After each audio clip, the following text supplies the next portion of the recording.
Baik, bismillahirrahmanirrahim. Untuk suara jelas ya? Tes suara dulu nih, karena nggak pakai headset. Jelas kan, Bang, alhamdulillah masuk. Jelas Bang.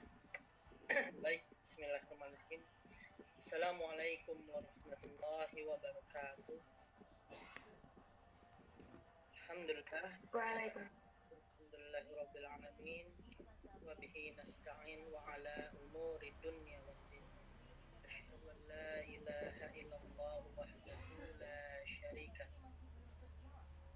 Wa asyhadu anna Muhammadan abduhu wa rasuluhu la nabiyya ba'da. Allahumma shalli ala sayyidina Muhammad wa ala ali sayyidina Muhammad.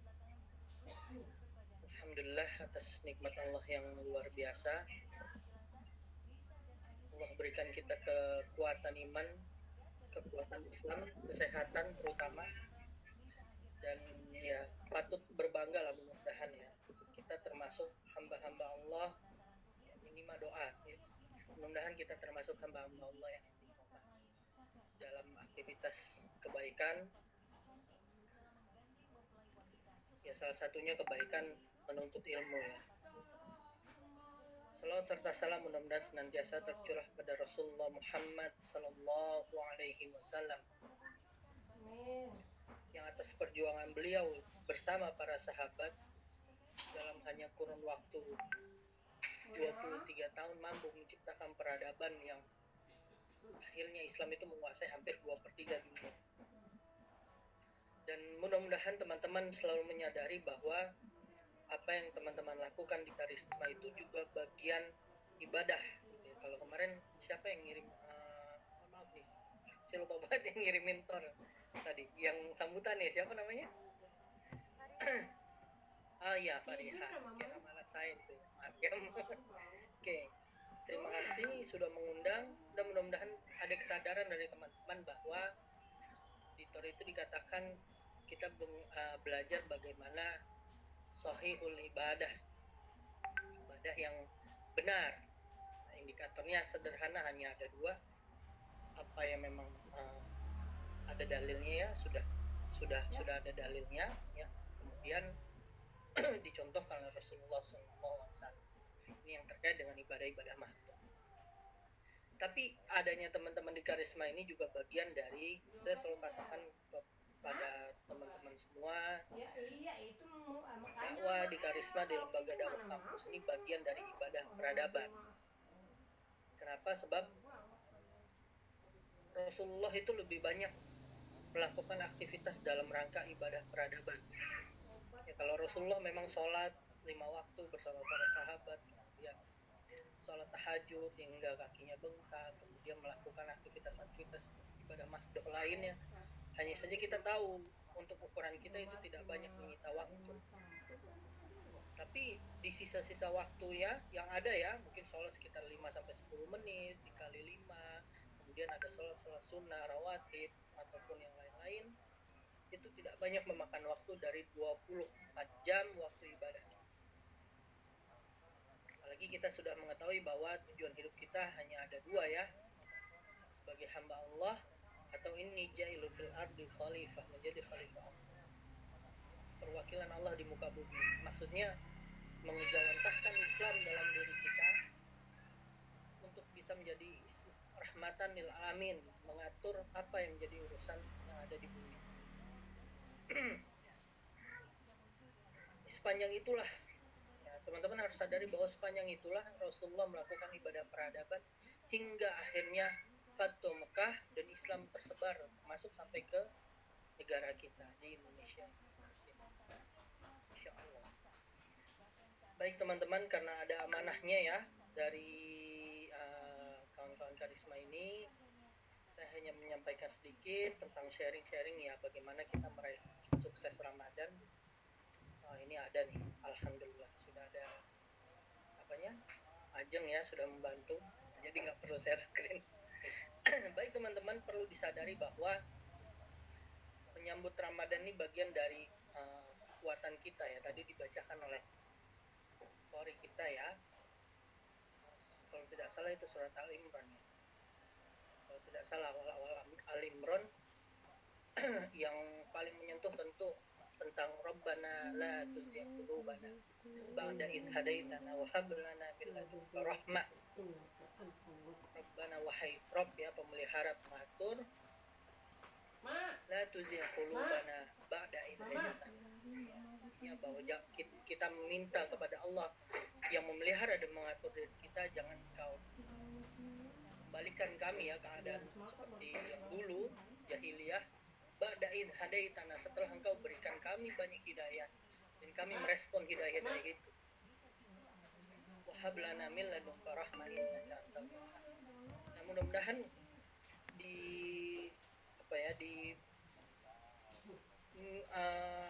majelis ilmu ya, sebulan sekali ini, mudah-mudahan ini bagian ikhtiar kita untuk bisa menyambut Ramadan dan melaksanakan tadi pesan Allah lewat ayat yang dibacakan ya, bahwa telah datang pada kalian bulan Ramadan, Allah telah mewajibkan atas kalian puasa di siang harinya dan sunnah qiyam di malamnya.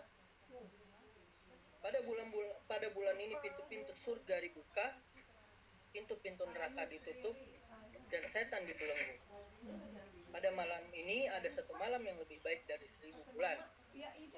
Barang siapa yang terhalang dari kebaikannya, berarti ia telah benar-benar terhalang. Ini hadis riwayat Ahmad. Kenapa saya buka dengan ini? Mudah-mudahan bisa memberikan cukup gambaran ya, selain dalil yang lain ya, terutama di surat Al-Baqarah itu, tentang puasa yang teman-teman pasti udah hafal setiap waktu ya, setiap tahun dibacakan oleh para khatib, para dai gitu ya, atau ustadz-ustadz di sekitar kita, atau murabi kakak-kakak mentor teman-teman semua gitu ya. Memang bulan Ramadan ini salah satu bulan yang paling spesial dan mudah-mudahan kita siap untuk menyambutnya. Sebab apa? Memang kita berpuasa di siang hari, kemudian sunnah qiyamul lail dengan bentuk aktivitas tarawih maupun tahajud di malam harinya. Seluruh pintu-pintu surga dibuka seluas-luasnya, namun pintu neraka ditutup dengan baik gitu ya oleh Allah, dan setan pun dibelenggu. Yang paling puncak adalah ya kan, la'allakum tattaqun, dari akhir ayat itu ada satu malam yang lebih baik dari 1000 bulan. Khairum min alfi syahr. Siapa yang terhalang dari kebaikannya, ya, ini kebaikan Ramadan ya, berarti ia telah benar-benar terhalang dari kebaikan. Mudah-mudahan ini bisa menjadi renungan kita semua teman-teman, bahwa melewati Ramadan kemudian menjadi alumni Universitas Ramadan ya, dalam tatanan lain gitu ya, kutipan lain, bukanlah hal yang mudah bagi seorang muslim, terutama kita ya. Dia membutuhkan banyak tadribat, latihan, dia membutuhkan banyak tadkhiyar, pengorbanan. Tapi yang paling penting adalah bagaimana kekuatan iman kita merespon itu. Makanya banyak doa-doa yang diajarkan oleh Rasulullah SAW, baik itu yang sahih, hasan, maupun yang ada yang pun gitu ya. Doa melihat hilal, kemudian berdoa bagaimana membalikna Ramadan, disampaikan di bulan Ramadan, itu bagian dari rezeki dan rahmat Allah untuk kita insya Allah. Maka beberapa hari ke depan insya Allah kita sudah memasuki bulan Ramadan ya, dan mudah-mudahan kita termasuk hamba-hamba Allah yang optimal untuk diri kita dan menjadi teladan untuk kawan-kawan kita, membersamai teman-teman kita, terutama komunitas di sini ya, teman-teman kita semua saling menguatkan, saling membersamai ya, ba'duhum awliya'u ba'd, saling mendukung, atau fastabiqul khairat ya, saling berlomba-lomba dalam kebaikan sehingga lulus dalam bulan Ramadan ini untuk bisa siap beraktivitas di bulan-bulan berikutnya. Baik ya, next slide-nya adalah bagaimana kunci dari sukses Ramadan. Mencapai sukses Ramadan adalah mencapai target-target itu adalah dengan sebuah kefahaman, ilmu. Nanti saya akan coba jabarkan terkait dengan beberapa dalil-dalil khusus yang ada ya. Nah, ini memang bukan kutip dari beberapa buku ya, ada sekitar sampai 5 buku khusus, kemudian diramu ulang. Al-fahmu atau kefahaman di awal atau ilmu, ya, di mana definisi ilmu adalah informasi yang mampu terinternalisasi ke diri kita, kemudian menjadikan kita itu yakhsha Allah, takut kepada Allah. Apakah kita semua sudah paham tentang bagaimana menghadapi Ramadan, bagaimana orang-orang soleh di bulan Ramadan, aktivitas apa yang bisa dilakukan mengoptimalisasi di bulan Ramadan. Kemudian bagaimana banyak kejadian-kejadian besar juga terjadi di bulan Ramadan. Ini harus difahami, menjadi kunci awal buat kita semua. Sehingga saat masuk kita sudah siap, ya. Diriwayatkan oleh para sahabat itu, Rasulullah dan para sahabat itu menyiapkan sejak bulan-bulan sebelumnya, Sya'ban, Rajab, Sya'ban, Ramadan, ya gitu ya. Mempersiapkan dengan latihan-latihan yang khusus, gitu ya. Bahkan mereka sudah berdoa di akhir bulan Ramadan, berdoa untuk bisa bertemu dengan Ramadan berikutnya pada riwayat-riwayat yang lain, atau bahkan menghentikan berbagai macam aktivitas, ya. Itu beberapa imam seperti itu, atau bahkan melakukan aktivitas-aktivitas yang fokus, seperti puncaknya mungkin yang pernah dilakukan oleh Imam Syafi'i yang mampu menghatamkan Quran 2 kali dalam sehari, bukan sebulan ya, 2 kali dalam sehari. Ya, beberapa asatis mungkin ya pernah mencoba gitu ya, ada yang hampir bisa ya, 2 kali dalam sehari itu mudah menurut beliau ya, karena beliau juga sudah hafal Quran 30 juz ya. Tapi beliau tidak bisa konsisten 30 hari, hanya di satu hari itu kabar-kabar yang pernah sampai ke kakak ya dari orang-orang terdekat yang ada.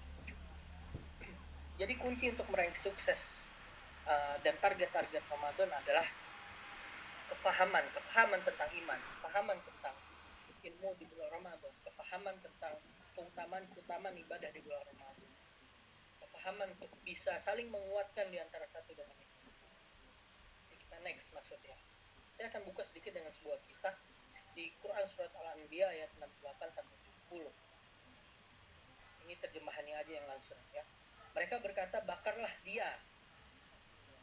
Ini di tafsir jalan lain dituliskan yakni Nabi Ibrahim, dan bantulah Tuhan-Tuhan kalian, dengan maksud dengan membakar Ibrahim jika kalian benar-benar hendak bertindak untuk menolong Tuhan-Tuhan kalian. Ini perintah dari Raja Namrud kalau tidak salah ya, untuk membakar Nabi Ibrahim, melemparkan Ibrahim ke api yang menyala-nyala. Bakar dia, bantulah Tuhan-Tuhan kalian jika kalian benar-benar hendak bertindak. Maka Allah berfirman, hai api, jadi dinginlah dan keselamatan bagi Ibrahim. Mereka hendak berbuat makar terhadap Ibrahim, yaitu dengan membakarnya, ya. Maka kami jadikan mereka itu orang-orang paling merugi di dalam tujuan kita. Kisah Nabi Ibrahim ini bukan kisah pertama yang kita dengar. Ini mungkin dari kecil kita sudah tahu bahwa Nabi Ibrahim diuji, salah satunya dilemparkan ke dalam api. Bahkan di beberapa riwayat lain ada malaikat yang menawarkan bantuan, tapi ditolak secara jelas oleh Nabi Ibrahim karena memang beliau punya keyakinan yang teguh. Siapa yang menolong agama Allah, maka Allah akan tolong urusan-urusan dia. Termasuk bagaimana keteguhan Nabi Ibrahim saat dilemparkan ke dalam api, yakin sekali dengan sepenuh keyakinan bahwa Allah akan menolong dan memberikan jalan keluar terhadap ujian ini. Dan ya sama mungkin bisa teman-teman realkan ya. Bayangkan juga bagaimana Nabi Ismail yang akhirnya diuji juga oleh Allah bersama Nabi Ibrahim juga, saat sudah pisau itu tertempel di lehernya dan dibacakan basmalah untuk bisa mulai disembelih, tapi Allah ada kehendak lain. Atau teman-teman juga bisa relate dengan Nabi Musa yang saat itu sudah dikejar-kejar oleh Firaun, sudah sampai di tepi laut, ya, kemudian baru ada pertolongan. Jadi memang pertolongan Allah ini hadir kalau ada iman yang paripurna. Saya ulangi bahwa pertolongan Allah itu akan hadir dengan iman yang paripurna. iman atau keyakinan yang paripurna ini harus terus dipupuk oleh kita semua dalam berbagai macam aktivitas kita, baik itu dalam keadaan sehat, lapang, ada 5 perkara sebelum 5 perkara. Dalam semua aktivitas kita iman ini harus dipupuk terus. Di slide berikutnya juga dikatakan bahwa di surat Al-Qasas ayat 7 sampai 9 ya, dan kami ilhamkan kepada ibu Musa, susuilah dia. Dan apabila kamu khawatir terhadapnya, maka jatuhkanlah dia ke sungai Nil. Janganlah kamu khawatir dan jangan pula bersedih hati, karena sesungguhnya kami, Allah ya, akan mengembalikan kepadamu dan menjadikannya salah satu dari para rasul. Maka dipungutlah Musa ia oleh keluarga Fir'aun, yang akibatnya dia menjadi musuh dan kesedihan bagi mereka. Sesungguhnya Fir'aun dan Haman beserta tentaranya adalah orang-orang yang bersalah. Dan berkata istri Fir'aun, ia adalah penyejuk mata hati bagiku dan bagimu. Janganlah kamu membunuhnya, mudah-mudahan dia bermanfaat pada kita, atau kita ambil dia menjadi anak. Dan mereka tidak menyadari. Ini juga bukan kisah yang baru, teman-teman. Kisahnya sudah teman-teman pahami insya Allah dari mulai SD gitu ya, dari mulai TK gitu, bahkan sudah diajarkan oleh orang tua kita bahwa Nabi Musa saat itu pada dalam kondisi Bani Israel itu laki-laki semua dibunuh. Kemudian Nabi Musa lahir, kalau tidak salah lupa saya lupa itu di tahun ganjil atau di tahun genap, yang kebagian tahun itu adalah tahun pembunuhan. Sedangkan tahun sebelumnya itu lahir juga Harun ya, Harun akhi, Harun saudaraku, ini dia tidak dibunuh karena itu bagian tahun tidak membunuh bayi laki-laki. Bagaimana khawatirnya ibu Musa terhadap anak laki-lakinya yang kelak nanti akan menjadi nabi dan rasul.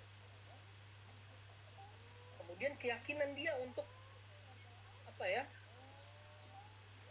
bukan menenggelamkan, jatuhkan ya, meletakkan Nabi Musa di atas aliran deras sungai ini. Teman-teman bisa search, sungai ini tuh kecil atau besar, bagaimana ada keranjang bayi bisa diletakkan di situ, dan sepenuh keyakinan itu.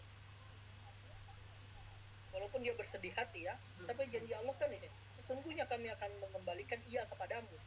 Kita udah tahu bahwa nanti Nabi Musa mencari Fir'aun dan istrinya mencari ibu Yusuf, tidak ada yang mau. Kemudian kakaknya yang ngikutin Nabi Musa itu memberikan kabar itu kepada ibu Musa. Kemudian ibu Musa hadir di istana, kemudian maulah Musa menyusul kepada ibu kandungnya sendiri.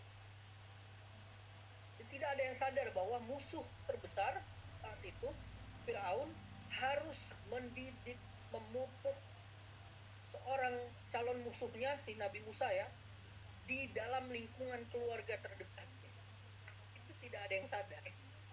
Dan itu wa makarullah wallahu khairul makirin. Begitulah Allah kalau mau membuat makar ya, mau membuat tipu daya. Dikira hanya dengan membunuh semua anak laki-laki Bani Israel, kemudian tidak ada satu orang pun yang nanti akan melawan dia, padahal sudah jelas dari ahli nujumnya ya, bahwa nanti Nabi Musa akan ada seorang laki-laki yang melawan dia dengan keras. Jadi orang yang akan melawan dia itu justru hadir di tengah keluarga dia sendiri. Yang di riwayat lain tuh Al-Sadis kita mengatakan gitu, bahkan setelah pulang lelah-lelah misalnya dalam ekspedisi atau kerja di sebuah wilayah yang dia kuasai, Fir'aun itu bermain-main dengan Nabi Musa. Lucu gitu ya, wah seru. Sampai ada satu kejadian teman-teman pasti dipegang janggut Nabi Musa, kemudian ditarik sekuat tenaga, karena Nabi Musa ini seorang nabi yang fisiknya memang punya kelebihan. Ditarik sekuat tenaga hingga tercerabut beberapa janggutnya sampai berdarah. Kemudian ada juga kan kisah-kisahnya seperti itu, bahwa nanti akan diuji Musa sehingga dia harus memakan bara api sebagai pembuktian penyelamatan dari Allah. Kalau nggak, Nabi Musa saat itu dibantai juga. Apa teman-teman yang bisa diambil dari dua kisah ini? Ini harus jadi acuan bahwa memasuki Ramadan kita harus punya keyakinan yang teguh kepada Allah Subhanahu wa Ta'ala. Bagaimana keyakinan kita, keyakinan itu orang-orang beriman, orang-orang soleh terdahulu, untuk bisa optimal memang memupuk keyakinan ini bukan hal yang mudah. Maka banyak nabi yang mendoakan. Salah satunya ya tadi ya, Rabbana la tuzigh qulubana ba'da idh hadaitana wa hab lana min ladunka rahmah innaka antal wahhab. Atau doa-doa yang lain,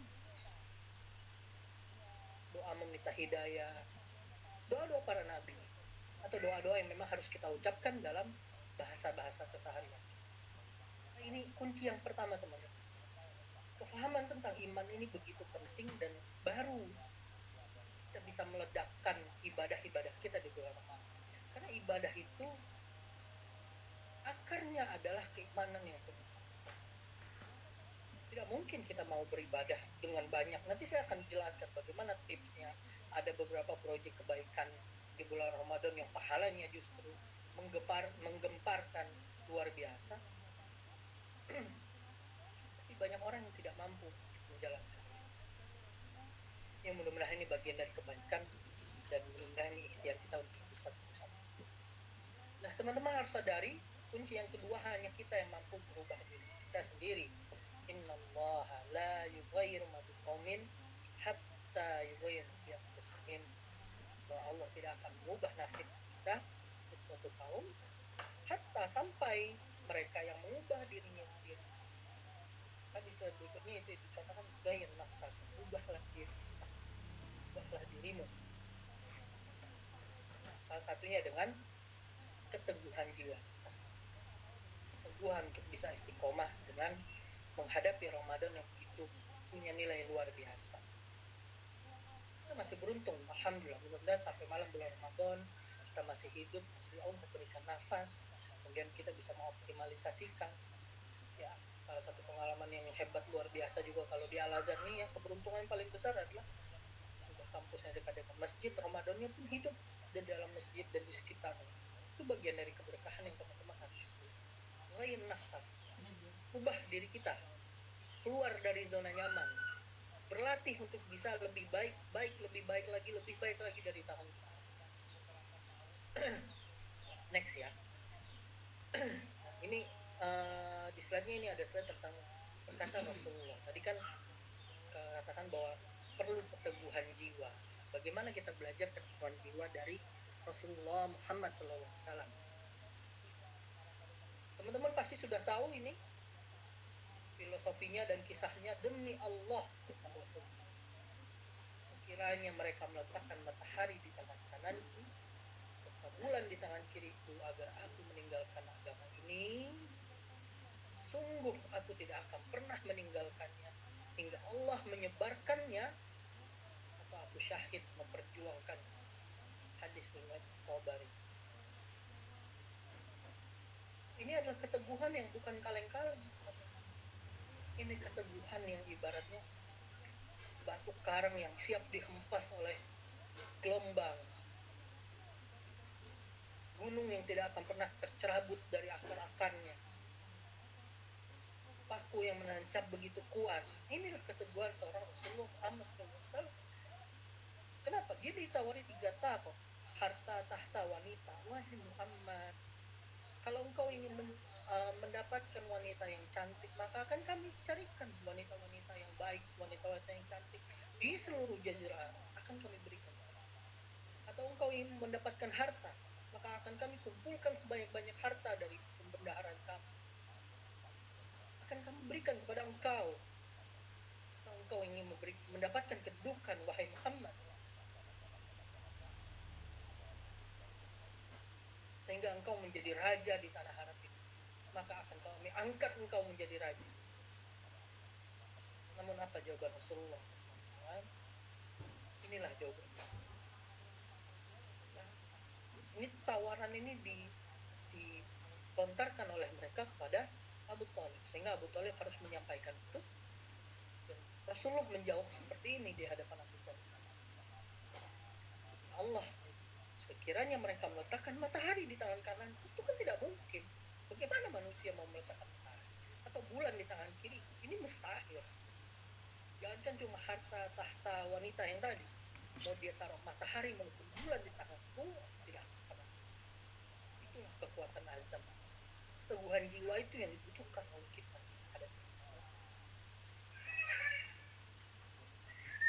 Ini harus dipahami oleh kita semua, dan mudah-mudahan ini menjadi salah satu media reminder buat saya pribadi bahwa menghadapi Ramadan itu bukan hal yang mudah. Tapi keluar Ramadan sesuai hadis yang di awal ya, jika kita tidak terhalang dari kebaikan Ramadan, maka kita benar-benar tidak terhalang dari kebaikan. Next ya. Maka di sini saya simpulkan teman-teman, ada sekitar 10 pohon Ramadan ya. Ajeng tolong di next biar teman-teman bisa lihat. Udah. Ada sekitar 10 bulan Ramadan. Coba 10 pohon Ramadan, di sini ada macam-macam aktivitas yang kita lakukan. Di situ ya, kutiba alaikumusiyam kama kutiba alal ladzina min qablikum la'allakum tattaqun ya ma'dudat kan syahr Ramadan allazi unzila fihi al-Qur'an ya. Jika dikatakan tentang doa, ayat berikutnya tentang iktikaf, ayat berikutnya ya, semuanya lah satu bagian dari menjadi orang-orang yang takwa. Ada banyak sekali sini, ada puasa Ramadan, tilawah, ziswa, iktikaf, umrah, tarawih, iftar, tahrik lailatul qadar, sahur, hamul iftar yang memberikan orang puasa. Kita bahas satu-satu sedikit. Next, bagaimana tentang saum? Ini ada hadis-hadis penting yang memang mudah-mudahan menjadi motivasi. Ya, next ya. Setiap amal anak Adam dilipat ganda akan menjadi 10 kali lipat, bahkan sampai 700 kali lipat menurut hadis riwayat Muslim, kecuali itu biasa ya, itu puasa. Allah berfirman, puasa itu untukku, ada di luar, ada di, dan aku langsung yang akan memberi pahala untuk hadis riwayat Muslim. Definisi dari hadis ini sudah jelas bahwa puasa ini adalah bagian dari amal yang pahalanya unlimited.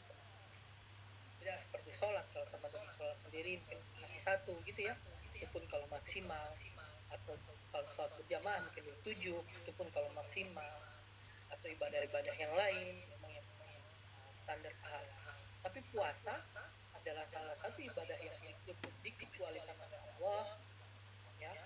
Puasa itu untukku dan aku langsung yang akan memberikan pahala. Ini yang menentukan kualitas puasa. Dulu waktu zaman SD atau SMP ya, mungkin pulang masih badung-badung gitu, pulang aduh panas gitu ya, buka kulkas adem, lihat air dingin, kemudian ya udah nggak ada yang tahu ini, kita ambil seteguk 2 teguk gitu ya, kan nggak ada yang tahu kita berpuasa. Kita mengikuti puasa sunnah gitu ya, kita menjalankan puasa sunnah di luar bulan Ramadan. Ada orang-orang yang menggibah, ada orang-orang yang menonton yang tidak baik, melakukan aktivitas tidak baik, kemudian kita juga berpuasa ikut-ikutan, itulah yang mengurangi pahala puasa. Maka ini menjadi ketentuan motivasi di awal. Harusnya puasa saum kita di bulan Ramadan adalah saum yang best.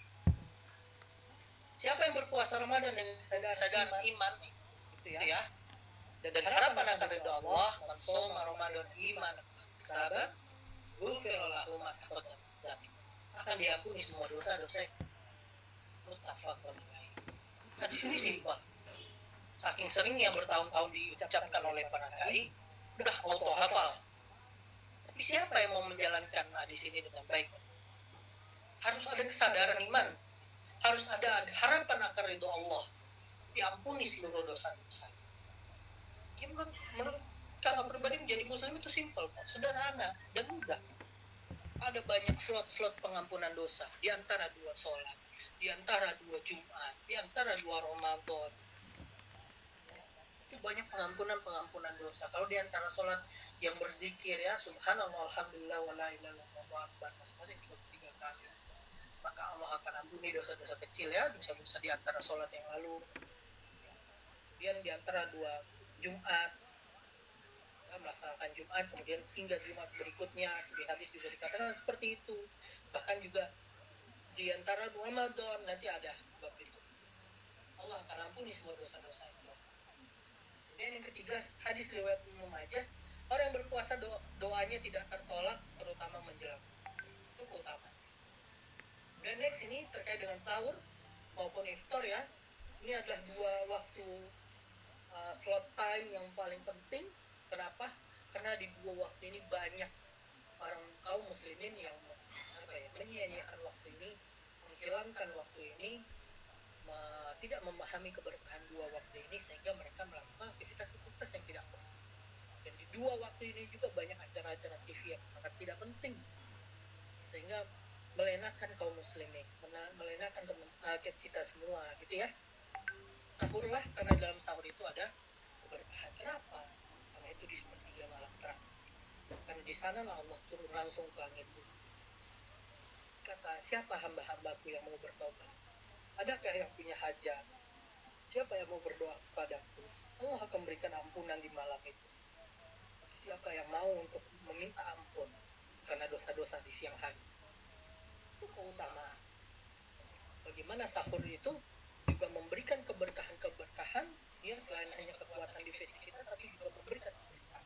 Hal ini juga sama berlaku untuk iftar. Banyak yang iftar di luar, ya, mungkin kurang mempersiapkan.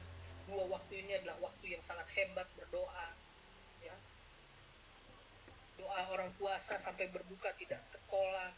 Berapa banyak orang yang tidak mendoakan dirinya, saudaranya, atau negara dunia Islam saat ini, atau menyia-nyiakan waktu-waktu puasa itu ya sekedar sahur, iftar, sekedar untuk berbuka, kemudian melakukan aktivitas sahur dan iftar dengan berlebihan, ya, bahkan sebanyak-banyaknya balas dendam karena puasa hari ini. Kemudian di mana keutamaannya? Tidakkah kita semua memahami dari suatu kebaikan? Ada aktivitas kesehatan yang kita jaga, fisik, aktivitas ruhiyah yang kita jaga, kemudian aktivitas hal-hal lain yang memang baik yang kita jaga. Next. Kemudian ada tarawih juga. Berapa banyak orang yang melewatkan ini? Mankoma Ramadan, ya. Hadisnya tidak beda jauh sama yang tadi. Lafaznya ada saum menjadi saum gitu ya. Imanan wa ihtisaban ghufira ma taqaddama min dzambik. Siapa menghidupkan malam Ramadan dengan qiyamul lail, ya, salat malam, penuh iman dan takwa, ikhlas, ya, maka akan diampuni dosanya yang telah lalu. Kemudian tilawah Quran. Tadi sudah saya katakan bahwa Imam Syafi'i mampu untuk menghatamkan 2 kali sehari. Berarti dalam 30 hari atau 29 hari Ramadan itu sekitar 60 kali khatam.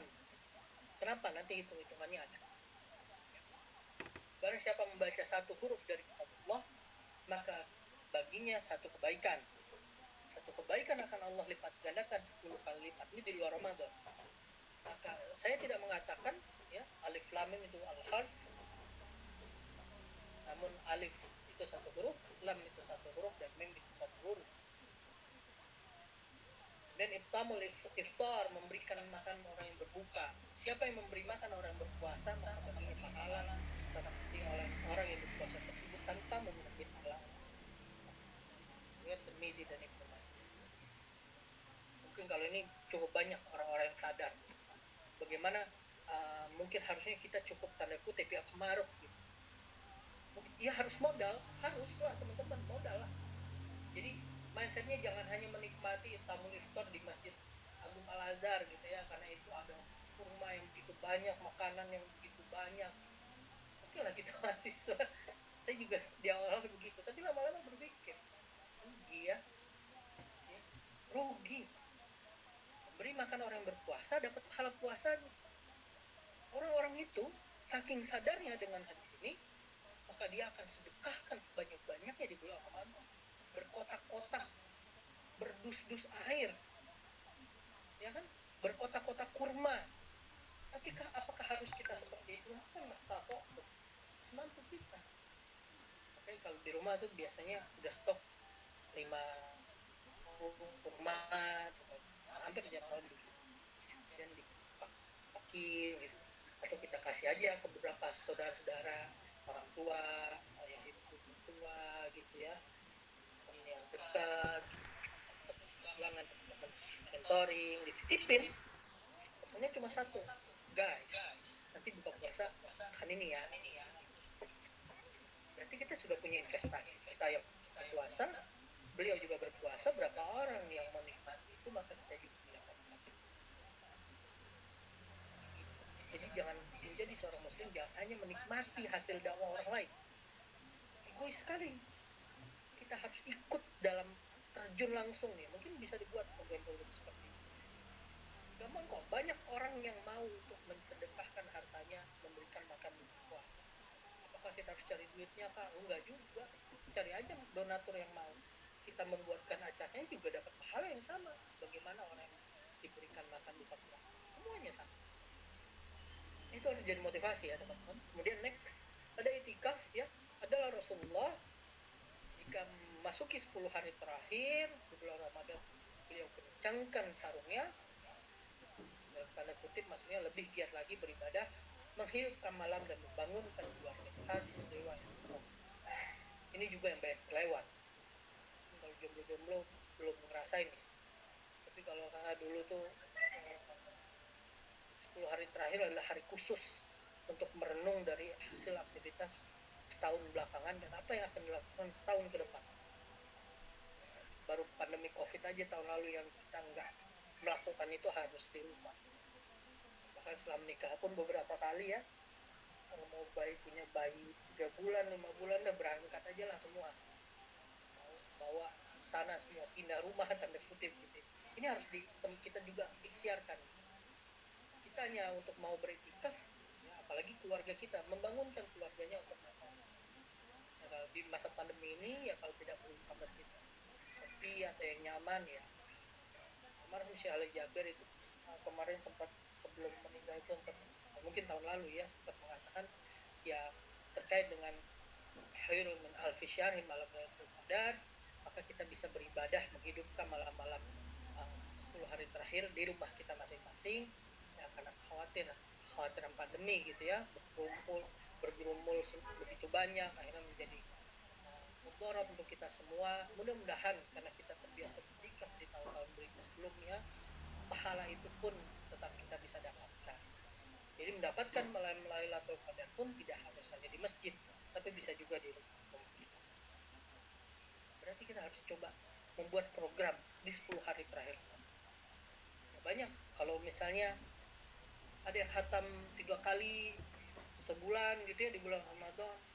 Al-Qal sendiri paling banyak itu bisa 7 kali di bulan Ramadan, 5 kali di bulan Ramadan ya, sampai 10 kali sehari hatam itu susah ya, paling banyak udah capek banget mungkin 15 juz sehari. Mudah ya, kalau nggak ngapa-ngapain, duduk bangun pegang Quran, tidur bangun pegang Quran, buka langsung pegang Quran, dikit-dikit Quran. Ini juga harus jadi motivasi buat kita semua. Coba dicanangkan untuk 10 hari terakhir ya. Kemudian memburu Lailatul Qadar. Pada bulan ini ada satu malam yang lebih baik dari 1000 bulan. Siapa terhalang dari kebaikannya maka ia akan terhalang dari kebaikan. Khairun min alfi syahr. Lebih baik dari 1000 bulan. Ada pahala kita membaca Quran, maka seakan-akan kita membacanya sepanjang usia. Ada pahala kita sholat malam di malam itu, maka seakan-akan kita sholat malam di sepanjang usia. Ini bagian dari akselerasi keistimewaan yang Allah berikan pada umat Rasulullah Muhammad SAW, karena usia kita pendek teman-teman. Tidak seperti usia-usia umat yang lain yang panjang. Kita juga terlalu malas. Jadi sudah diberikan keistimewaan tapi tidak mau untuk melakukannya. Bisa dibayangkan dong betapa menyedihkannya insan beriman seperti itu. Tidak, insya Allah masih ada waktu, masih bisa kita untuk memplanning dengan baik ya, mudah-mudahan bagian dari kebaikan kita. Oke, next. Kemudian umroh ya, umroh di bulan Ramadan sebanding dengan haji, dan ziswaf ya, zakat, infak, sedekah, wakaf. Kemudian ziswaf di bulan Ramadan akan mengandalkan pahala-pahala yang lain.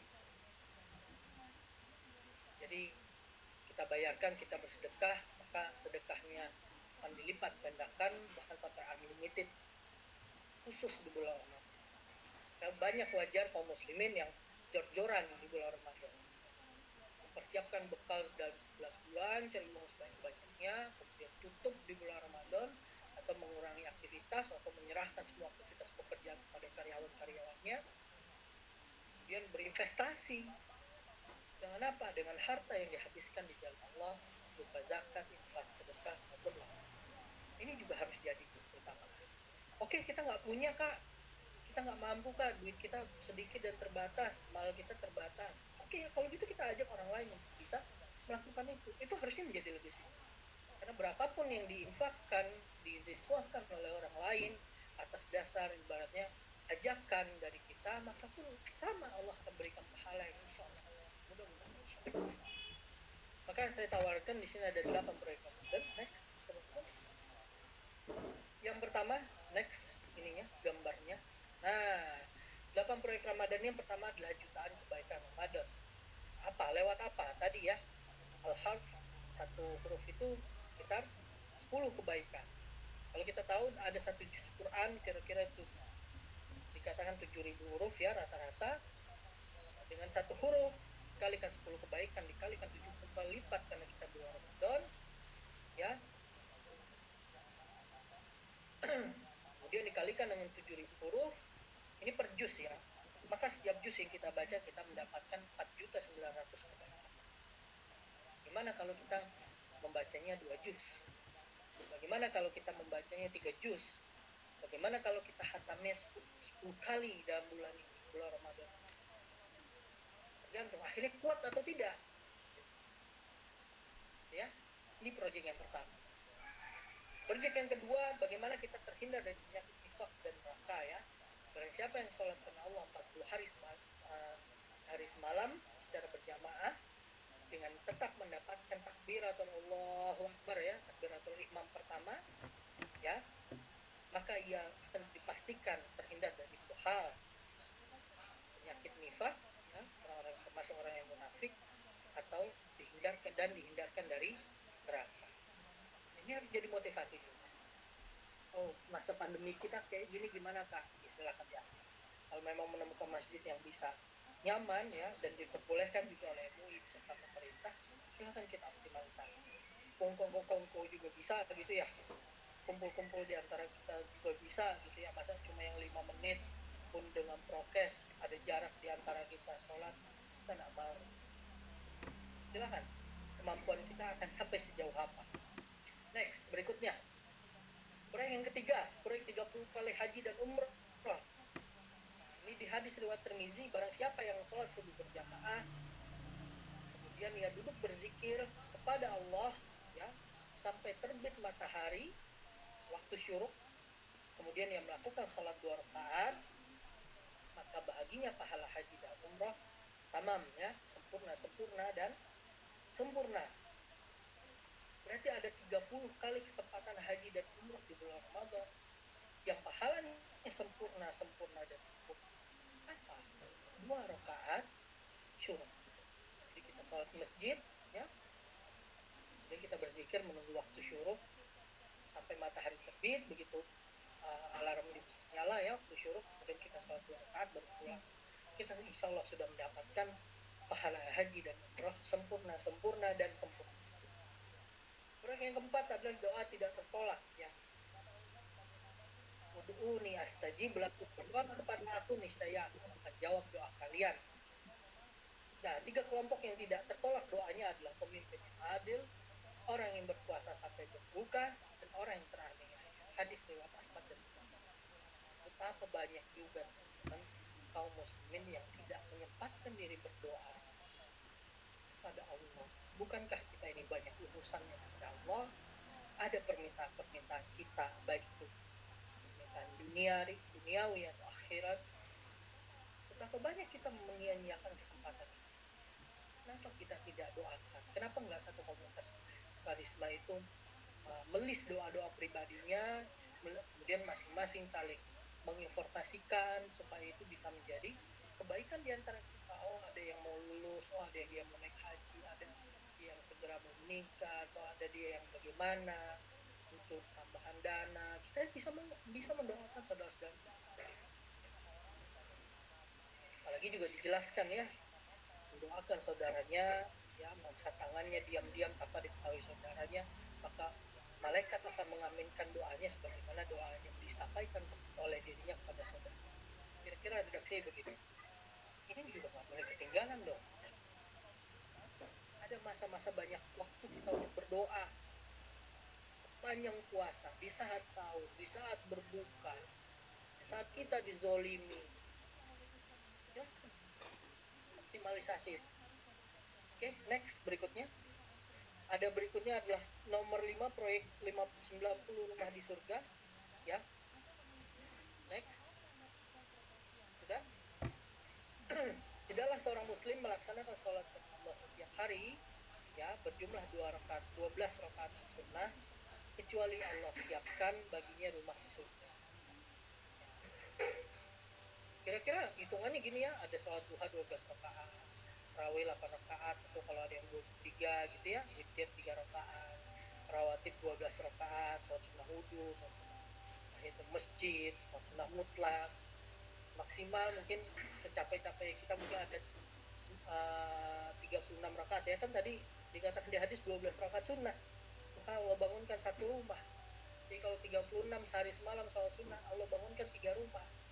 Kalau kita bisa capai dengan kelipatan-kelipatan 12 gitu ya, silakan sebanyak-banyaknya yang teman-teman bantu.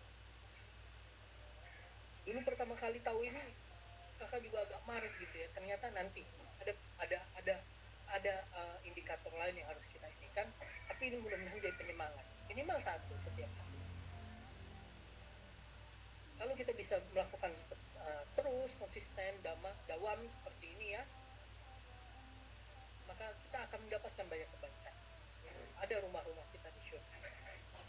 Proyek berikutnya adalah proyek penghapusan dosa ya, dari satu umroh ke umroh yang lain, menghapus kesalahan dan dosa-dosa antara waktu keduanya. Dan haji mabrur tidak ada balasan kecualinya baginya surga. Ini tentang umroh ya. Kalau kita berumroh, Allah hapus dosa-dosa dan kesalahan-kesalahan kita antara waktu keduanya, antara umroh yang pertama dengan umroh yang kedua. Dan balasan bagi haji mabrur adalah surga, hadis riwayat Ahmad. Next ya. Proyek berikutnya proyek rumah masa depan. Minal laili fatahajjat bihi nafilatan lak. Ya, dan sebagian malam tahajudlah kamu sebagai ibadah nafilah. Mudah-mudahan Allah bangunkan bagimu tempat yang terpuji, maqaman mahmudan. Ini adalah bagian proyek rumah masa depan kita. Jadi jangan puaskan diri tadi hanya di sholat tarawih, kalau bisa tidur kemudian bangun melakukan sholat tahajud juga. Ada maqaman mahmudan di setiap waktu tahajud itu. Kemudian yang terakhir, proyek terakhir adalah proyek malam sepanjang usia, yaitu menghidupkan malam Lailatul Qadar. Rasulullah perintahkan kita untuk mencarinya di 10 malam terakhir. Banyak riwayat juga menyatakan ada di malam-malam ganjil. Tapi kalau kakak lebih bahagia kita optimalisasi di setiap malam. Apalagi kalau kita bisa berjamaah bersama-sama nanti ya, misalnya ketika kondisinya baik gitu ya, saat kita bangun melihat saudara kita sudah sholat qiyamul lail ataupun sudah tahajud, sholat malam lagi menambah terus, mereka sepanjang malam suntuk untuk beribadah kepada Allah, walaupun paginya harus berangkat kerja lagi, ada kuliah lagi atau gimana gitu. Itulah bagian dari tadfiyah, pengorbanan. Coba teman-teman bayangkan dong, melakukan itu semua kalau tanpa keimanan, imanan wahtisaban, apa yang bisa dilakukan? Banyak pasti yang terlalu. Hampir setiap tahun kakak sendiri sudah merasakan, walaupun sudah tahu gitu ya, dengan seperti ini, kita butuh berdoa kepada Allah untuk bisa dikuatkan. Tadi next berikutnya slide-nya. Inna habba a'mal ilallah madam wa inqal, madawam gitu ya, wa inqal. Allah lebih cinta yang amalan-amalan yang dikerjakan terus-menerus walaupun dia sedikit. Jadi banyak potensi amalan-amalan Ramadan yang mungkin bisa kita lakukan. Hanya kita teman-teman yang paham kapasitas diri kita sampai sejauh apa. Ternyata Allah tutup ini dengan Allah lebih mencintai amalan-amalan yang apabila dikerjakan dua syarat, dalam terus menerus tanpa putus walaupun sedikit. Nah, ini harus dilatih dari Ramadan ke Ramadan berikutnya. Ini harus kita usahakan dari satu Ramadan ke Ramadan ya, harus meningkat di setiap waktu-waktu kita. Kalau tahun lalu udah khatam 1 kali, maka kita coba untuk 2 kali. Tahun lalu khatam 2 kali, kita coba untuk 3 kali. Atau paling minimal sama seperti tahun lalu. Wal asr innal insana lafi khusr illal ladzina amanu wa amilus shalihat wa tawassaw bil haqq wa tawassaw bis sabr. Ya, kita semua masuk dalam rugi. Harusnya tahun ini lebih baik daripada tahun lalu. Harusnya setiap waktu lebih baik dari waktu-waktu yang telah lampau. Ya, namun kita adalah manusia yang memang banyak salahnya ya. Al-iman yazid wa yanqus, itu semua naik dan turun. Naik karena ketaatan, turun karena banyak dosa-dosa. Maka astagfirullah. Dalam keadaan banyak dosa, kita minta ampun kepada Allah. Ada Allah al-Ghafuran, Allah al-Afu, Allah Maha memaafkan dan Allah Maha meleburkan dosa-dosa. Mudah-mudahan kita bisa mengoptimalkan Ramadan kita, terutama besok ya, dengan penuh keimanan dan penuh ketakwaan kepada Allah. Allah alam bisawab, kira-kira itu teman-teman untuk yang bisa disampaikan. Kurang lebihnya mohon maaf, dan bisa bersama-sama ya kita berdoa. Allah sampaikan kita tentang bulan Ramadan, kemudian ada doa menyambut hilal. Apabila hilal sudah terlihat, sudah dinyatakan oleh pemerintah bahwa Ramadan masuk di tanggal sekian, maka juga ada doa-doa yang akan kita bacakan ya. Kalau tidak hafal silahkan dicari, kalau memang tidak mampu silahkan tanya teman atau tanyakan ustaz-ustaz yang lain. Mudah-mudahan kita semua istiqomah dengan amal-amal yang terukur namun dawam, itu yang lebih utama. Jadi nggak perlu semuanya dilakukan, tapi kalau memang mampu silahkan ya. Karena memang yang paling banyak dari kita adalah lelah dengan amalan-amalan kita. Mungkin hari pertama bisa langsung 5 juz, minggu kedua udah nggak apa, jarang yang bisa bertahan, karena nanti banyak godaan-godaan dari diri kita sendiri. Dan itu butuh istiqomahan, butuh pastian, butuh kesungguhan, butuh tekad yang besar, butuh perencanaan yang matang, dan butuh orang-orang di sekitar kita yang bisa saling mensupport. Apabila kita lemah, mereka lah yang menjadi menguatkan kita. Apabila mereka lemah, maka kita lah yang akan membantu menarik mereka untuk bisa bersama-sama menuju ridha ya, ridha Allah dan surga Allah insyaallah. Allah alam bisawab, mudah-mudahan menjadi kebaikan ya, terutama saya pribadi dan keluarga dan teman-teman semua. Insyaallah kita sambut dengan sangat baik bulan Ramadan kali ini, dan silakan, mudah-mudahan tidak ada pertanyaan ya. Assalamualaikum warahmatullahi wabarakatuh. Waalaikumsalam warahmatullahi wabarakatuh. Terima kasih kepada Bang Friza atas pemaparan materinya yang sangat bermanfaat sekali. Izinkan Ana menyimpulkan materi yang telah disampaikan. Bulan Ramadan merupakan bulan spesial di mana pintu-pintu surga dibuka dan pintu neraka dibelenggu. Dan di dalamnya terdapat satu malam yang lebih baik dari 1000 bulan. Memasuki Ramadan harus mempunyai keyakinan yang teguh sebagaimana keyakinan orang-orang sholat terdahulu, bersama ketuhanan Rasulullah SAW. Ada 10 poin Ramadan atau kegiatan penuh pahala dan keberkahan di bulan Ramadan, yaitu saum, sahur, iftar, tarawih, tilawah Al-Quran, it'amul iftar atau memberi makan orang berpuasa, iktikaf, memburu malam Lailatul Qadar, umroh, dan ziswaf atau zakat, infak, sedekah, dan wakaf. Ada beberapa proyek Ramadan, di antaranya adalah jutaan kebaikan Ramadan, seperti membaca Al-Quran karena satu huruf senilai dengan 10 kebaikan.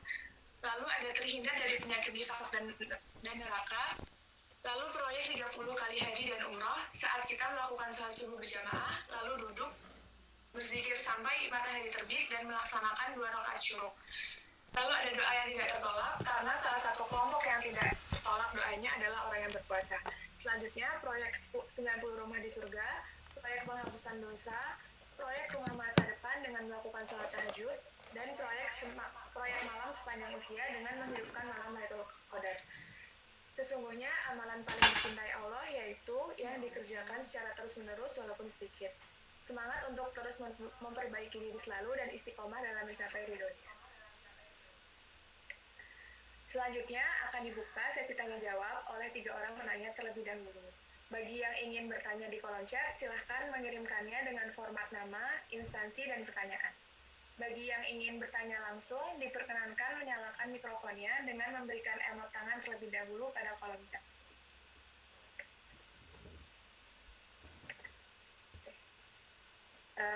Baik, Bang Risa, ini ada Ahmad Naufal Birul Walidain yang sudah raise hand. Mungkin boleh diaktifkan mikrofonnya. Baik Bang, perkenalkan saya Ahmad Naufal Birul Walidain dari Informatika 2020. Saya ingin bertanya Bang, bagaimana ngadepin tetangga yang bikin gara-gara, apalagi temen alumni SMK saya sebenarnya, saya jujur, saya pribadi dendam banget, saya nggak pernah mau maafin walaupun sampai puasa. Gimana ya Bang solusinya? Makasih. Baik. Oke, bentar ya, saya buka Qurannya dulu. Kalau boleh tahu kenapa ya, kamu sampai dendam begitu ya? Kalau saya jadi dendam ini karena bahasanya yang bikin saya sakit hati, itu Bang. Jadi sampai ke buah perasaan ya. Sampai ngatur-ngatur ini, ngatur itu, semuanya kayak terkesan diktator gitu Bang. Kayak dia paling kuasa gitu Bang. Oh gitu, baik. Ya. Nah,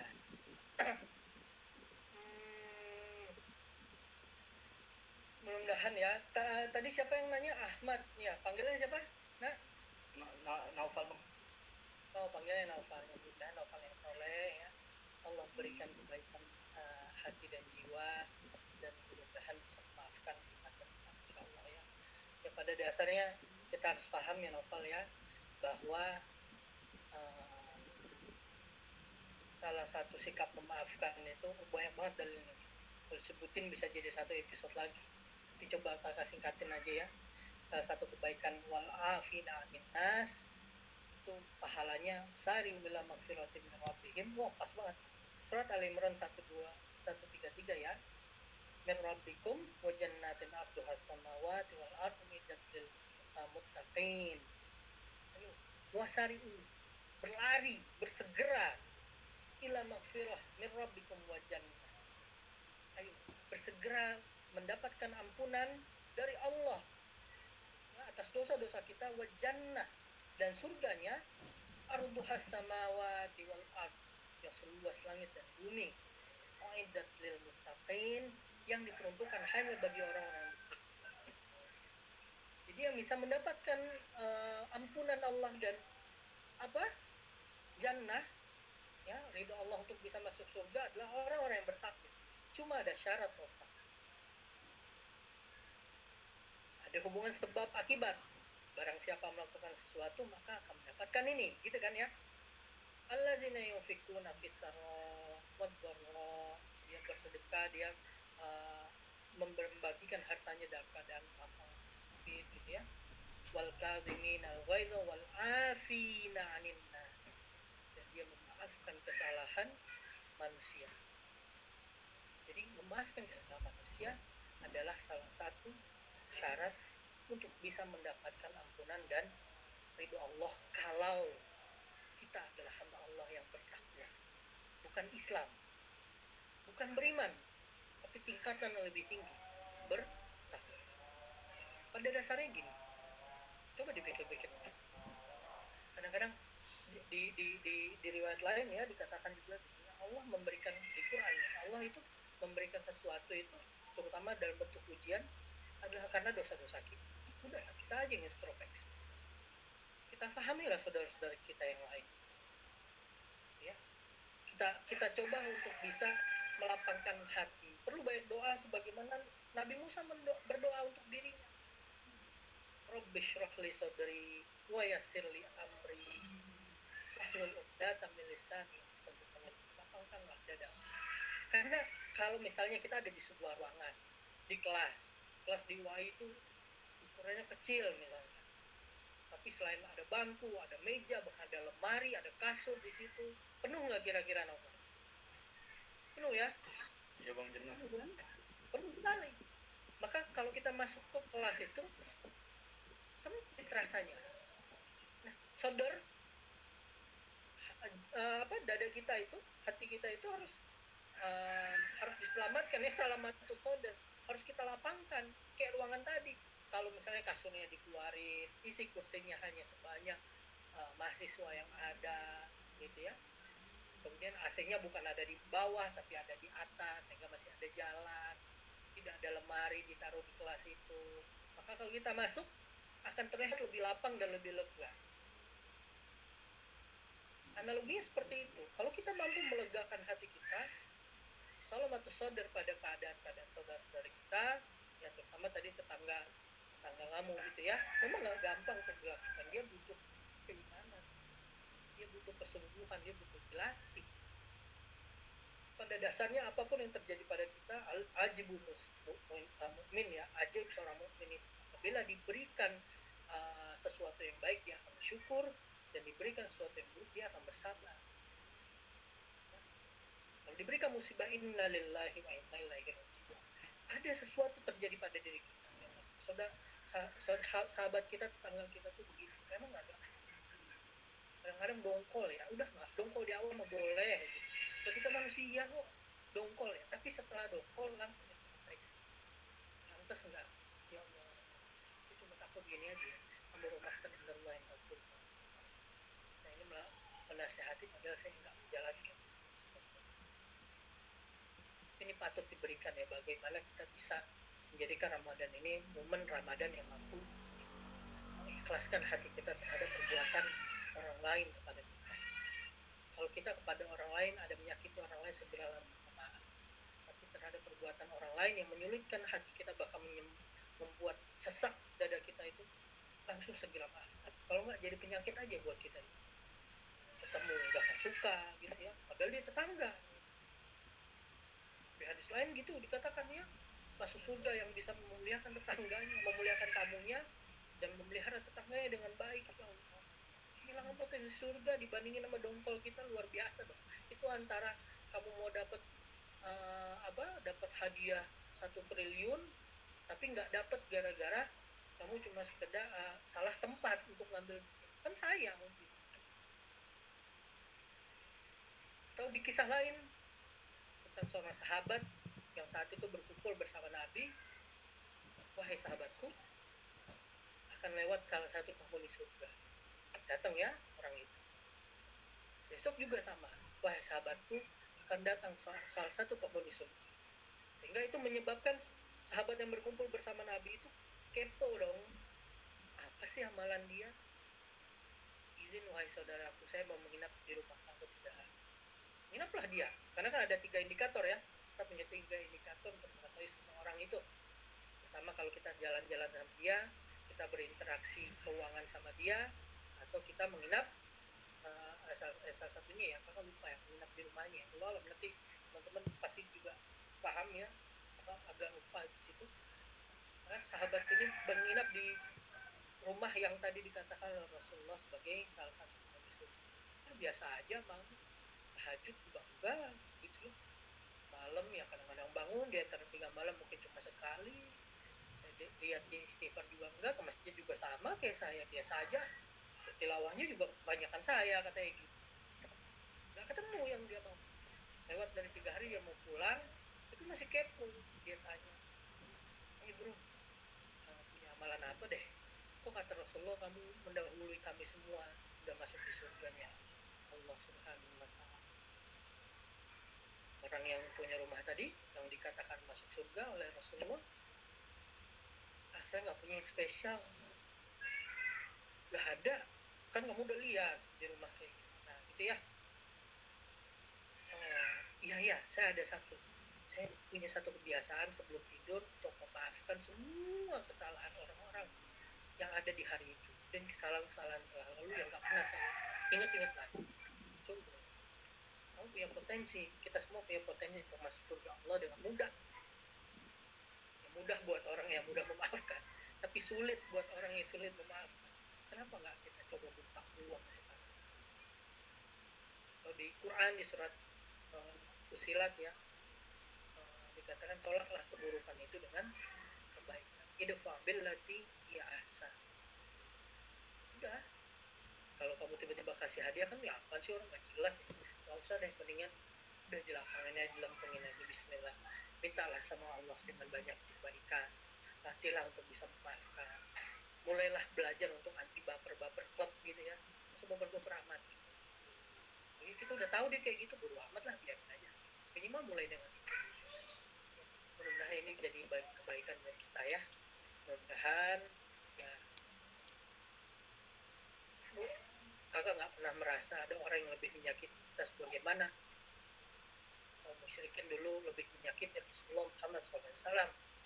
Bahkan puncaknya yang di Taif itu, kamu pasti udah tahu ya kisahnya, novel ya, di mana Rasulullah itu berdakwah kepada mereka ditemani salah satu sahabatnya, tapi mereka menolak, bahkan menyiapkan tentara-tentara bocil-bocil itu, Muhammad gila, orang gak waras, lempar batu sampai berdarah-darah semua sebagian tubuh.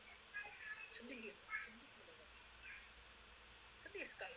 Kalau saat itu Rasulullah baper, saat ada tawaran dari malaikat Jibril melalui malaikat gunung, wahai Rasulullah, kalau engkau berkehendak akan aku angkat gunung itu, aku timpakan ke kutub Mekah.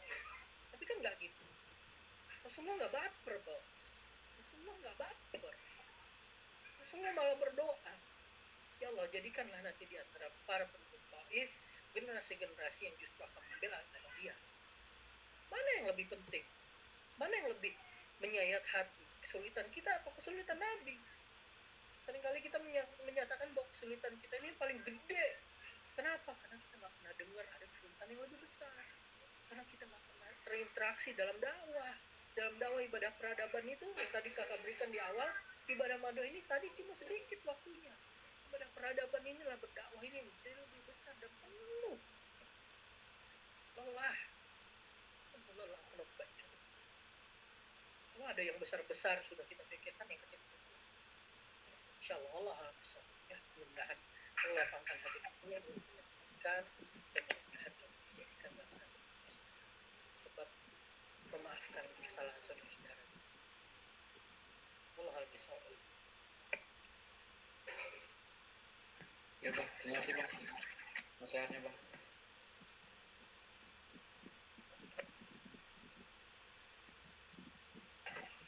Ya, baik. Makasih Ahmad atas pertanyaannya. Lanjut nih Bang, ada pertanyaan anonim. Dia nanya gini, kalau H-1 baru menyiapkan Ramadan, apakah sudah telat Bang dalam merencanakan sukses di bulan Ramadan? Nggak ada dong. Nah, oke, H-1 sebelum Ramadan ya, besok berarti. Terus telat nggak ada kata telat lah. Bahkan kamu misalnya kita semua udah di bulan Ramadan, kemudian kemudian kita baru dapat taufik dan hidayah dari Allah, kenapa nggak ada yang telat dalam jiwa, dalam kamu seorang muslim tuh nggak ada. Insya Allah nggak ada yang telat. Siapkan dengan baik-baik. Tapi tadi ya, saran saya cuma satu, lakukan itu yang memang kita mampu, ya. Amal ilallah madamah, gitu ya. Madawah wa intol. Walaupun dia cuma sedikit, karena itu punya nilai yang lebih buat Allah dan Rasul. Ini lucu ya, pertanyaannya anonim, siapa yang nitip? Nggak apa-apa ya, jangan pernah berkata telat. Iblis dan bala tentaranya tidak pernah merasa telat untuk bisa menggoda kita semua. Maka kita lebih patut menyatakan diri bahwa tidak ada kata telat bagi kamu seorang muslim. Baru H-1 kak, ya udah, paksa, Allahumma paksakan gitu ya. Mau nanya boleh lah, chat aja lah, Allahumma paksakan gitu, udah paksain aja. Bismillah, langsung bikin hari ini juga kalau bisa. Setelah ini langsung tentukan juga, cari satu teman yang bisa menjadi real partner buat kita saling mengingatkan. Ya, ada yang bangunin tahajud, ada yang bangunin sahur, ada yang bangunin ini, atau bikin checklist. Makanya fungsinya teman-teman di Karisma itu sebagai organisasi lembaga dakwah kampus tuh bukan buat mensolehkan diri sendiri, tapi muslim, mensolehkan pribadi menjadi soleh secara bersama-sama, berjamaah, mewakili sivitas akademika UAI, mengajak berbagai macam elemen di UAI untuk bisa bersama-sama menjadi seorang yang soleh dan mensukseskan Ramadan. jangan takut. Tidak ada kata terlambat buat kita seorang muslim. Ya. Tetap semangat, pastikan diri kita keep in track, ya. Lakukan yang terbaik yang bisa kita lakukan. Kalau futur, kalau gitu ya, karena kita bayang maksiat, istighfar langsung dengan sadar gitu. Ya makanya move on itu jangan lama-lama, buruan. Ya, jangan lama-lama. Kelamaan move on, kelamaan mikir ya. Kelamaan kita kehilangan banyak waktu. Karena waktunya limited 30 hari. Jadi kan setelah Ramadan, kita sudah dalam keadaan mudah-mudahan menjadi hamba Allah yang bertakwa. Terutama bisa kita istiqomahkan ibadah-ibadah itu. Wallahu a'lam bishawab. Ya, terima kasih Bang Fisna atas jawabannya. Selanjutnya dari Kak Ajeng, mungkin boleh on mic Kak. Assalamualaikum warahmatullahi wabarakatuh. Mau tanya Bang, kan bulan Ramadan itu kan bulan Al-Quran ya, yang mana kita tuh dianjurkan untuk memperbanyak membaca Al-Quran. Nah, tapi lebih utama mana sih Bang, kita memperbanyak membacanya dan hatam berkali-kali, atau kita tetap membacanya tapi kita lebih memfokuskan untuk menghafal Al-Quran? Oke. Mana yang lebih utama ya? Ini pertanyaan yang pasti banyak jadi saran para ahlul Quran. Allahumma arhamna bil Quran. Jadi banyak yang mengatakan seperti itu ya, dalam riwayat-riwayat, bahkan kalau Imam Hanafi atau Imam Hambali ya. Sebentar kita buka tapi dulu biar pasti. Salah satunya tadi ya tentang Imam Syafi'i yang memang lebih memilih untuk membaca Quran sebanyak-banyaknya, bahkan menghatamkan sampai 60 kali ya. Mana yang memang jadi keutamaan buat kita ya? Syahr Ramadan unzila fil Quran. Ramadan itu adalah waktunya diturunkan Al-Quran. Aktivitas terhadap Al-Quran itu ada 5 ya: dibaca, pelajari, tadabbur ya, dipahami, kemudian dibaca tafsirnya, terjemahannya ya, jelas, kemudian diamalkan ya, dan diajarkan. Efeknya 5 hal itu kan harus berkesinambungan. Tapi yang terkait ya, kalau kata pribadi, kalau ditanya misalnya tentang itu, memang bulan Ramadan juga bagian dari menghafal Quran gitu ya. Memang itu semua baik, silakan teman-teman atur. Kalau kata memang lebih mengoptimalkan bagaimana kebaikan-kebaikan itu ada di daun tilawah kita. Kenapa? Karena memang banyak sekali para ulama yang memang mempersiapkan diri untuk bisa menikmati Quran dengan cara ya tilawah ya, lebih banyak khusus di bulan Ramadan. Apakah berarti yang lain tidak utama? Jelas sama utamanya gitu ya, nggak usah khawatir, jelas sama utama. Teman-teman tahu lebih prioritas mana, silahkan dilaksanakan dengan baik. Kalau memang wah mumpung nih bulan Ramadan Kak, saya bisa menghafal langsung 15 juz, sok atuh, kenapa enggak? Karena dalam menghafal juga ada tilawahnya, ya kan? Ya kan, emang menghafal Quran itu sulit? Gampang, baca aja itu satu halaman 300 kali, auto hafal.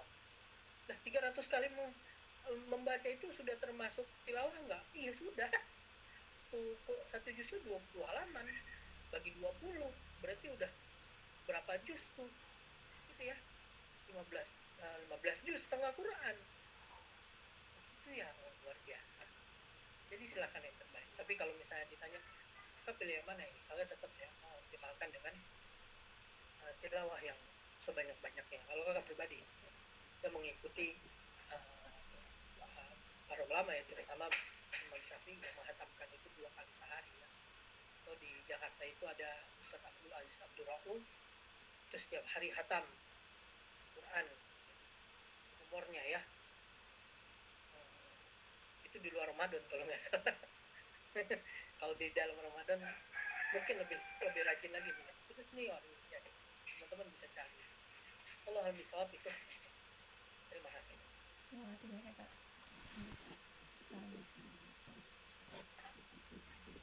Iya. Terima kasih Bang atas jawabannya. Terima kasih Kak Ajeng atas pertanyaannya. Bang, ini ada satu pertanyaan lagi anonim, boleh ditanyakan atau udah nih Bang? Soalnya jatahnya cuma 3, tapi ini masih ada satu lagi Bang. Silahkan, kalau memang teman-teman masih banyak waktu, boleh. Iya Bang, masih ada waktu. Jadi pertanyaannya, eh, bagaimana sih tips menghindari acara-acara TV yang nggak penting? Karena setiap tahunnya keluarga selalu menyalakan TV saat iftar maupun sahur. Oke, tips menghindari TV yang sangat penting ya. Tadi teman-teman harus jelas ya bahwa salah satu perintah Rasulullah tadi ya, untuk mengikat sarungnya kencang-kencang dan bangunkanlah keluargamu, itu maksudnya kita juga bagian mengedukasi keluarga kita. Ya kalau kakak di rumah karena keluarga tentu punya tantangan yang jauh lebih mudah gitu ya, dibandingkan teman-teman yang mungkin masih bersama orang tua. Memang itu harus disampaikan kepada orang tua, bagian dari edukasi. Bisa langsung dicari di ceramah-ceramah ya tentang keutamaan, terutama sahur dan berbuka ya. Bukan berarti acara TV semua jelek ya teman-teman ya. Ada tafsir Quran Syihab, kadang-kadang kita menonton film umat atau film Islam gitu ya. Cuma yang sahur-sahur ketawa itu mubah lah, makruh lah kalau bahkan itu makruh lah, kalau ditinggalkan insya Allah lebih banyak pahala, lebih baik kita utamakan untuk bisa bermanfaat. Nah kalau dulu kakak tuh biasanya saya mengedukasi orang tua gitu ya, bukan memastikan ya, mengikhtiarkan orang tua juga satu frekuensi sama kita ya, dengan kesadaran diri mengkomunikasikan bahwa ya nggak apa-apa TV itu menyala ya, karena memang tergantung tingkat kepahaman orang-orang di rumah itu. Tapi kita juga mengkondisikan diri, jadi 15 menit atau ada salah satu waktu aja di waktu sahur itu cuma 10 menit, duduk masuk kamar minta ampun kepada Allah, berdoa dengan sungguh-sungguh, nggak usah lama-lama, karena kan yang paling optimal di situ. Kemudian dalam berbuka gitu ya, diajak bantu dong beli ini beli itu, beli iftar ini beli iftar itu. Apa kita nggak bisa berdoa sambil bawa motor? Apa kita nggak bisa berdoa sambil jalan kaki? Apa kita nggak bisa berdoa sambil nyetir mobil? Itu bisa ya, walaupun tingkat kekhusyuannya berbeda gitu, tapi kita sendiri bisa mengkondisikan itu. Ya Allah, saya punya kelemahan, orang tua saya memang tidak paham, keluarga saya memang belum paham, berilah mereka pemahaman, ikhtiarkan kasih ceramah-ceramahnya, atau sodorin hadis-hadisnya, nggak usah sosoknya kola Nabi Sallallahu Alaihi Wasallam ngomong gitu depan orang tua, tampol. Nggak perlu begitu, itu kurang ahsan. Lakukan dengan bil hikmah gitu. Cari strategi sendiri yang bisa mengkondisikan mereka. Kalau mereka sudah kita ikhtiarkan tapi hidayah belum disambut dengan baik gitu ya, masih TV dikencengin, si ada Raffi Ahmad di TV yang dinyalain tawa-tawa lah, kita asingkan dia dulu di waktu-waktu tersedikit ya, sosokan wah saya lebih paham, saya lebih mulia nih, waktu sahur habis makan langsung masuk kamar terus nangis gitu, merasa lebih mulia dari anggota keluarga yang lain. Angus di pahala ibadah, nggak usah, sisihkan waktu sedikit aja, 5-10 menit untuk bisa berdoa khusyuk selalu, terutama di waktu berbuka dan sahur, untuk bisa berdoa khusyuk ya. Kalau waktu sahur kan turun malaikat mendoakan kita gitu, mengaminkan doa-doa kita dari langit pertama sampai langit kedua. Jangan sia-siakan 5 menit itu, langsung kondisikan diri, duduk istighfar, baca sholawat, langsung minta ampun ya Allah dengan bahasa kita sendiri. Kalau bisa menangis atau bahkan menangisi diri yang tidak bisa menangis, tergantung. Jadi teman-teman kalau melakukan aktivitas puasa, tilawah yang banyak, hati kita menjadi ini kan, menjadi bersih kan. Siapa yang hatinya bersih itu lebih mudah untuk tersentuh menangis, lebih mudah, itu udah otomatis. Jalanin aja dengan baik, insyaallah gitu. Udah lewat 5 menit, udah lewat 10 menit, keluar lagi, gabung lagi teman-teman, sambil lakukan zikir sebanyak-banyak. Sama nonton ya nonton, ikut nonton, kalau ada yang manfaat bisa diambil, kalau enggak ganti channelnya diam-diam, ini lebih bagus nih, dengerin. Coba di program dari sekarang, perlu juga kita cari acara-acara TV yang di program. Kalau di rumah mah antena udah otomatis ya, mending buka YouTube gitu. YouTube bisa kita search sendiri anak-anak mau nonton apa.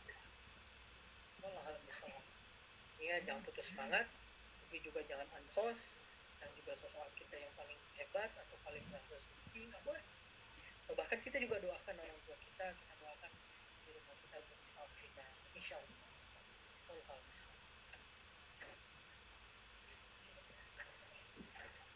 Iya, terima kasih kepada Bang Risa atas jawabannya. Karena waktu sudah habis dan tidak ada yang ingin bertanya lagi, jadi untuk sesi tanya jawab dicukupkan terlebih dahulu.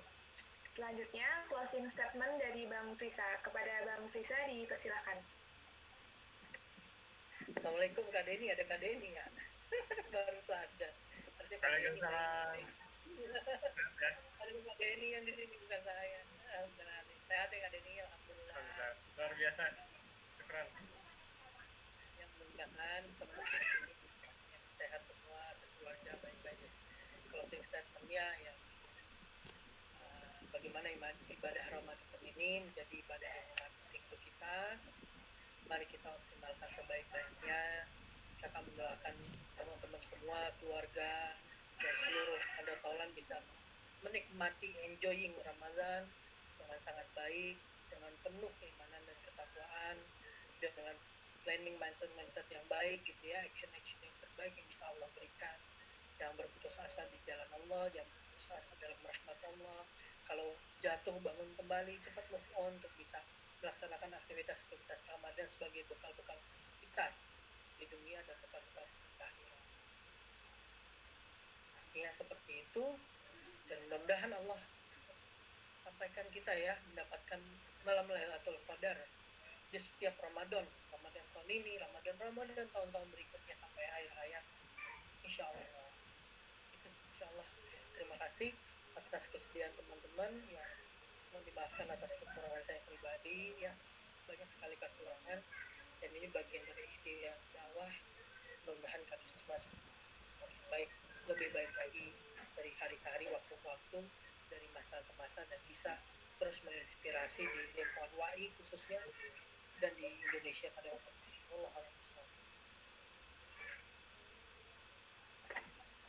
Ya, amin. Terima kasih kepada Bang Frisa yang sudah menyampaikan materi dan juga closing statement-nya. Semoga materi yang telah dipaparkan dapat kita amalkan dengan sebaik-baiknya. Amin.